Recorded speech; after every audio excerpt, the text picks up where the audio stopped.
हलदे हलदे हलदे हिकिड़े ॻोठ में पहुता। सहाबा चवंदा खाधो पीतो भी खत्म थी वियो, 3 ॾींहं थी विया, बुख भी ॾाढी लगी। ॻोठ वारनि खे चवंदा कलमो भी ॿुधो, असांजी दावत भी क़बूल कयो, असां मुसाफ़िर आहियूं, तव्हांजे तॾे ते आया आहियूं, मुसाफ़िर खे मानी खाराइबी आहे। छो त असांजो नबी मिठो मोहम्मद रसूलुल्लाह दुश्मननि खे भी मानी खाराईंदो हो। नबी साईं जे दर ते दुश्मन भी अची दावत थी थींदा हा, नबी साईं उन्हनि खे मानी खाराई। काफ़रनि चयो असां तव्हांजी दावत मुहम्मदी कलमो क़बूल न कंदासीं, तव्हां ते नाराज़ हो, निकिरी वञो, असांजे ॻोठ मां तव्हांखे मानी भी न ॾींदासीं, पानी भी न ॾींदासीं। 80 सहाबा जो टोलो आहे। थोरो ॿाहिरि निकिता, हिक ॿिए खे चवंदा चरिया थिया, मानी हिननि खां था घुरो, अरे रब खां छो नथा घुरो? अल्लज़ी हुव युतइमुनी व यस्क़ीन, जेको सॼी दुनिया खे खाराईंदो आहे पर पाण खाइण खां पाक मानी कंहिंखां घुरिजे? अबू सईद खुदरी रज़ी अल्लाह अन्हु अमीर लश्कर साहबा जो जागो था, ये हथ मथे खई, या अल्लाह तुझे रस्ते में निकता हूं, भूख लगी है, खाइण जे लाइ कुझु न आहे। साहबा रोई दुआ घुरी, अञा आमीन न थी, अञा हथ हेठि न कयो, हेॾो रब मानीअ जो इंतज़ाम करे छॾियो। ठका जो थियो त हिकिड़ो वॾो कारीअर नांग, बुखारी शरीफ़ जी हदीस में अचे थो, हुन ॻोठ वारनि जिन क़दुरु न कयो, हुन ॻोठ जो जेको वॾेरो हो सरदार भोतार, कारीअर नांग खे रब मोकिलियो त तूं टंग में वञी डंग हणेसि। भोतार के नाग खाधो, अची रड़ियूं शुरू कई, किले में सब गॾु थी विया। छा आहे बाबा ख़ैर ताए ते सरदार मरे थो, सब परेशान। हिकिड़ो अची ॾाड़ीअ सां को वेठो, न चयो मां वटि मसला ॾियां थो, तबीब आया, इलाज कयो, पर नाग जी ज़हर न पई निकिरे, शफ़ा न पई थिए। हिकिड़े वॾी उमिरि वारे चयो जेकॾहिं सरदार पंहिंजे मुल्क जो बादशाह बचाइणो अथव त मुसलमाननि जे नबी जी जेका जमात वेठी आहे खीमो हणी बुख ते, अरे उन्हनि ॾे वञो, उन्हनि वटि हिकिड़ी शइ अथव अल्लाह जो क़ुरान, उहो पढ़ी शुकारींदव, नाग जी ज़हर निकिरी वेंदी। क़ुरान में शफ़ा है ना। बादशाह चयो वञो छोरो, जल्दी के वज़ीर वया, भजंदा आया, काॾे विया वेठा। अमीर लश्कर कहिड़ो आहे? अबू सईद खुदरी। उन सां मिलिया, साईं जल्दी कयो, असांजो वॾेरो आहे भोतार आहे, को असांजे इलाइक़े जो सरदार आहे, उहो उनखे नांग डंगो हयो आहे, ज़हर जिस्म में वञे थी वकोड़दी, जल्दी कयो, अचो इलाज त कयो।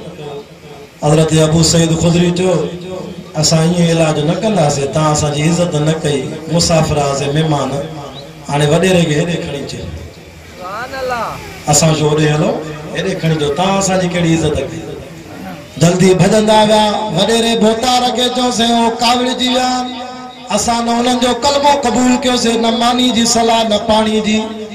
उन वॾेरे चयो चंड्रू मां मरां थो, मूंखे ई खणी हलो भला।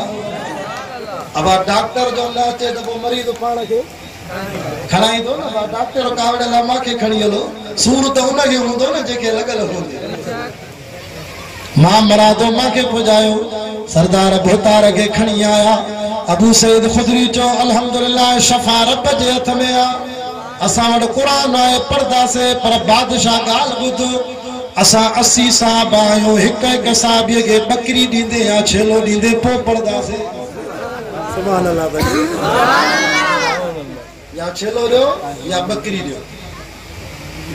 बादशाह चयो 80 शाह मां सॼे ॻोठ मोकाए थो अचां, 100 थो ॾियांव, जेके सूर हुनखे ख़बर आहे, 100 बि ॾियण लाइ तयार आहे। चवंदो न हाणे बि, अरे मुंहिंजी बनी खपायो, 5 ॾींहं मूंखे जीअरो रखो, मरां न, मौत क़बूल नथो करे, मिल्कत खपायो, मूंखे जीअरो रखियो छोरो। हो पोयों छोरा वारे चवंदा मर त पोयों कुझु त बचे न असांजे लाइ। औलाद चए थी ख़ुदा करे मरे त पोयों असां लाइ त कुझु बचे न, सभु अबू माण्हू ते हणाए वेंदो, हूअ ई मरदो। अल्लाह चलो रब अहिड़ी औलाद न ॾे। क़ुरान जा आशिक़ो दीन जा परवानो तवजो कयो। अबू सईद खुदरी तो चए असांखे बाकरा बकरियों शेला काहे आया, साहब गणे करे 80 खया, वधीक न खया, बस 20 मोटा वन पंजा, असांखे 80 काफ़ी। अबू सईद खुदरी चयो काते नाग खाधो थी? चे हिन जाइ ते।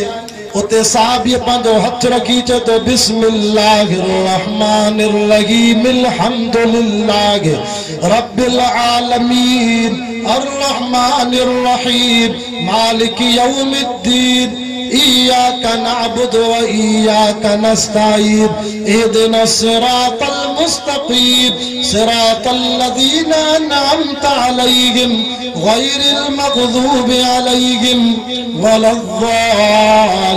आमीन पढ़ी शुक्र जो है सुभान अल्लाह नाग जी ज़हर निकरी वई। यकीन सां पढ़ते सूरत फातिहा ही काफी है।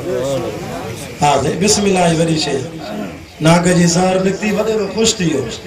ए हलिया विया साहब चो वाह मुंहिंजा रब तोखो घुरियो से तो बाकरो गोश्त ॾिनई। हिक हिक खे बकरी शेरो असां गलती कई से अल्लाह को न पिया घुरूं। अल्लाह जागो था। हाणे साहब में वरी इख्तिलाफ थियो। हिकड़न चयो त बिस्मिल्लाह अल्लाह अकबर करे बकरी को त गोश्त बचाए खाऊं। हिकड़न चयो न बाबा कुरान पढ़ी करे माल वतो अलाए जायज़ अलाए नाजायज़। अरे 15वीं सदी जा मौलवी ना तू असां जरा हाली त खा पो ॾिठो वेंदो।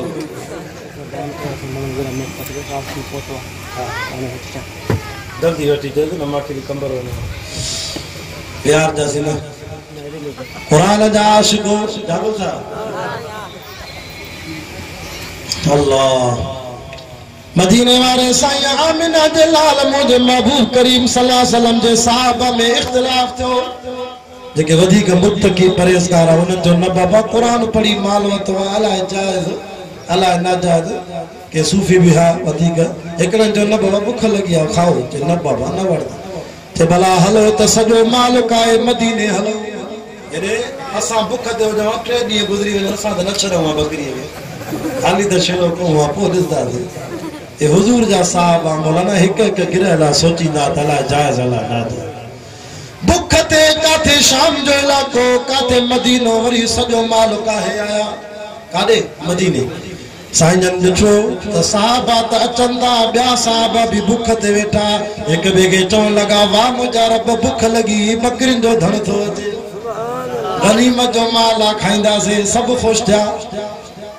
बाकरो माल बीठो अची हाणे जेको अमीर लश्कर अबू सईद साईं जन खे सलाम ॾिने अस्सलाम वालेकुम या रसूल अल्लाह वालेकुम अस्सलाम वरहमतुल्लाह वबरकातुहू। तव्हां भी हिक ॿिए खे सलाम ॾींदा कयो।